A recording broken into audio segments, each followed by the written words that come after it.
السلام عليكم ورحمة الله وبركاته. بسم الله الرحمن الرحيم. النهاردة إن شاء الله هنبدأ نشرح في الخطوة اللي هي بعد ما أنا عرفت ابني الحروف. يا ترى ابني عرف الحروف أو عرف الحروف بالعربي وعرف صوت الحرف وإزاي الحرف بيتكتب في أول ووسط وآخر الكلمة، يعني مواضع الحروف. بدأ ابني يتمكن من الموضوع ده.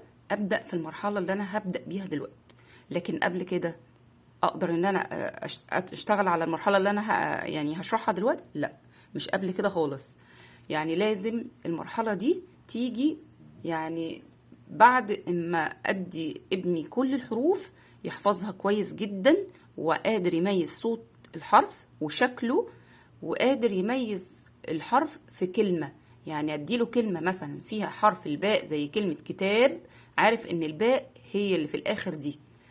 لو اديته كلمة مثلا فيها كلمة موز وقلت له فين حرف الواو، يبقى عارف ان الواو هو ده شكله لما بيجي في الوسط ويقدر يميزه. تمام. بعد تدريبات طبعا لأطفالنا كتير على الموضوع ده، وزي ما قلت لكم الموضوع في البداية محتاج مجهود مننا شوية عشان نشوف نتيجة تعجبنا أو النتيجة اللي ترضينا في أولادنا. فاحنا لازم يعني شوية صبر كده، وإن شاء الله هتشوف النتيجة اللي انت عايزاها. تمام. الكلام اللي أنا بقوله دلوقتي ده للطفل اللي لسه يدوب عرف الحروف ولسه بيتأسس، مش طفل المفروض ان هو دخل. انت شفتوا المناهج دلوقتي، مناهج جريد 1 او مناهج سنة اولى ابتدائي، كلها دروس، كلها عبارة عن دروس وقصص وحكايات والكلام ده. تخيلوا كده طفل داخل على الموضوع ده وهو ما بيعرفش يقرأ اصلا، ما بيعرفش يميز في الحركات، ولا عارف امتى يفتح بقه وهو بيتكلم، امتى هنا يقف، امتى يكرر الحرف.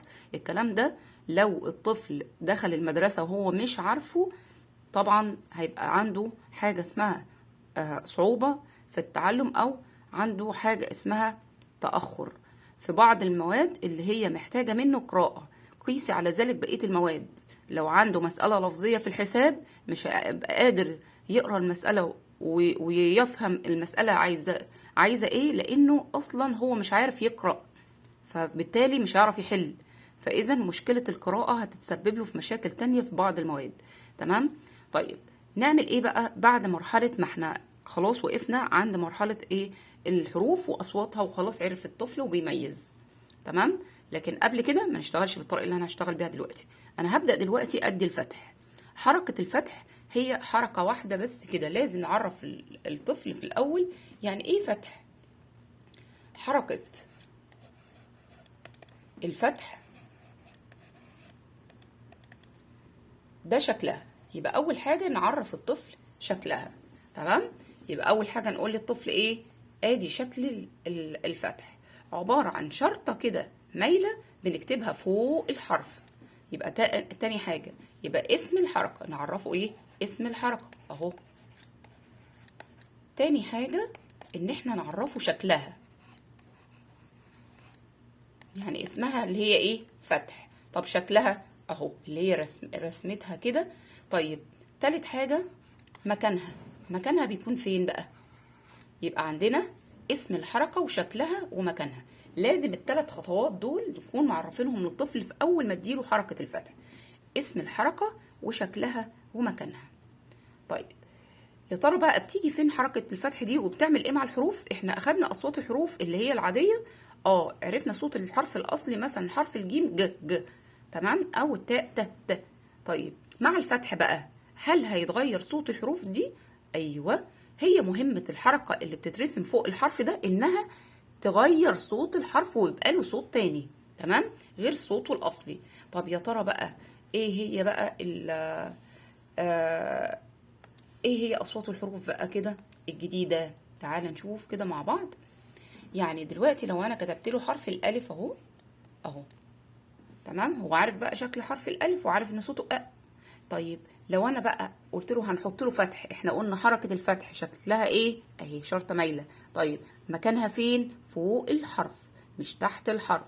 اهي شرطة مايلة فوق الحرف. تمام. طيب تعالى نقول بقى، يعني تعالى نقول ده حرف الالف مع الفتح. مهمة الفتح ان احنا نفتح فمنا او نفتح بقنا لما نيجي نقول الحرف بصوته الجديد، فما نقولش نقول تمام. يبقى حركة الفتح دي واقفة على راسه عشان تقول له ايه؟ علي صوتك، انا مش سامعة انت بتقول ايه. فيقول لها انا اسمي وصوتي الجديد اسمي الف وصوتي الجديد اسمي الف وصوتي الجديد تمام. طيب لو اترسمت الحركة دي مثلا على حرف السين، انا اسمي سين لكن صوتي مع حركة الفتح صوتي الجديد بقى سا. تمام. طيب تعالى نشوف كده مع الجيم. انا اسمي جيم وصوتي لكن مع حركة الفتح اتغير صوتي بقى تمام. طيب تعالى نشوف حرف التاء.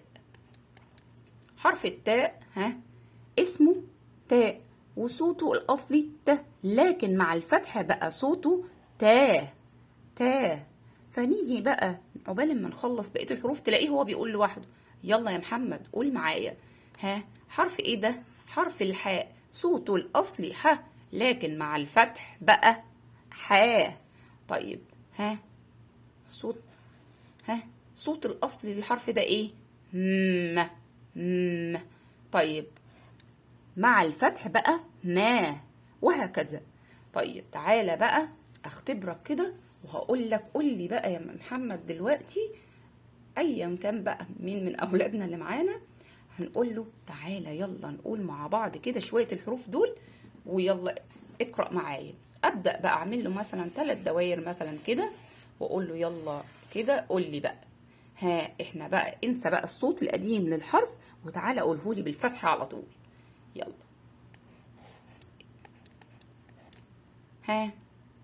تا را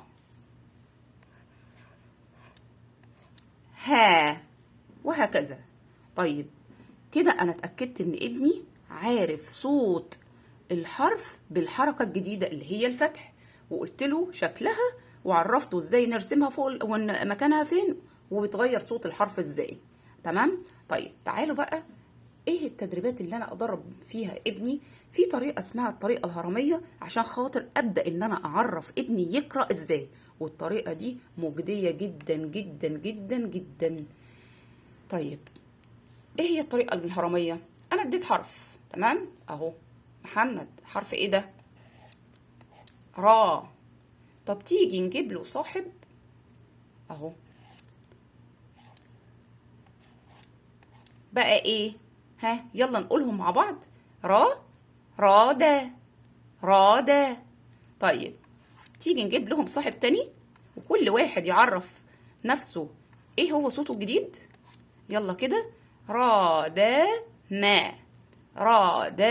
ما. وهي دي زي ما قلت لكم كده الطريقه الايه الهرميه، حرف حرفين 3 حروف. طيب وهكذا. يلا صوت الحرف ده الجديد بقى ايه؟ سا. طيب سا وقفنا معاه الماء بقى ما. طب يلا تعالى نجيب لهم حرف جديد. يلا نقول ال3 مع بعض. بس ينفع دلوقتي حرف السين جه الاول نقوم قايلين الميم قبل السين؟ طبعا هتزعل لان السين جت الاول. نقول الحروف بترتيبها من اليمين لليسار. هتحط ايدك فين؟ عند اول حرف كده ويمشي واحده واحده. سامع. يبقى سامع. وادي الهرم بتاعنا. هي دي الطريقه الايه الهرميه اللي بتعلمهم ازاي يقرأوا كلمه من حرفين من 3 حروف. تمام. طيب ايه بقى التدريبات اللي انا اعملها معاه دلوقتي؟ تعالى يلا اكتب لي الكلمة دي معايا وابدأ اديله كلمة املا كده. اقول له يلا معايا اكتب كلمة قارا. ده مقطع كده هقول له اكتب ايه؟ قارا.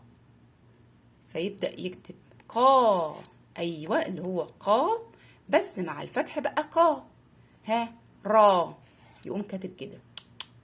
احنا اخدنا قبل كده حرف الراء في الوسط بيبقى عامل ازاي اهو. ايوه كده، يمد ايده للي قبله دايما. حرف الدال والراء والزال والزاي بيمدوا ايديهم في الوسط للي قبلهم بس، فيكتب كارا. طيب يلا اكتب لي كارا يلا قا، وانت لسه كاتب كارا. كارا، يلا اكتب لي جنبهم اهي. تمام. دي بالنسبه للتدريبات اللي انا هديها له. اديله كلمه متفرقه كده او متلخبطه حروفها، واقول له طيب تعالى كده معايا.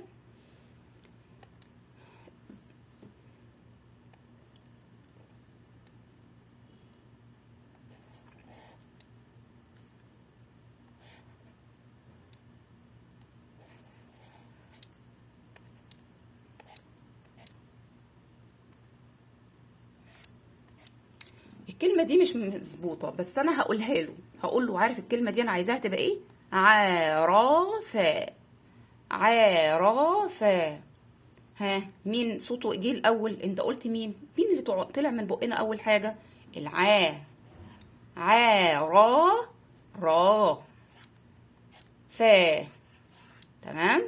طيب خلصنا. اوكي تعالى نشوف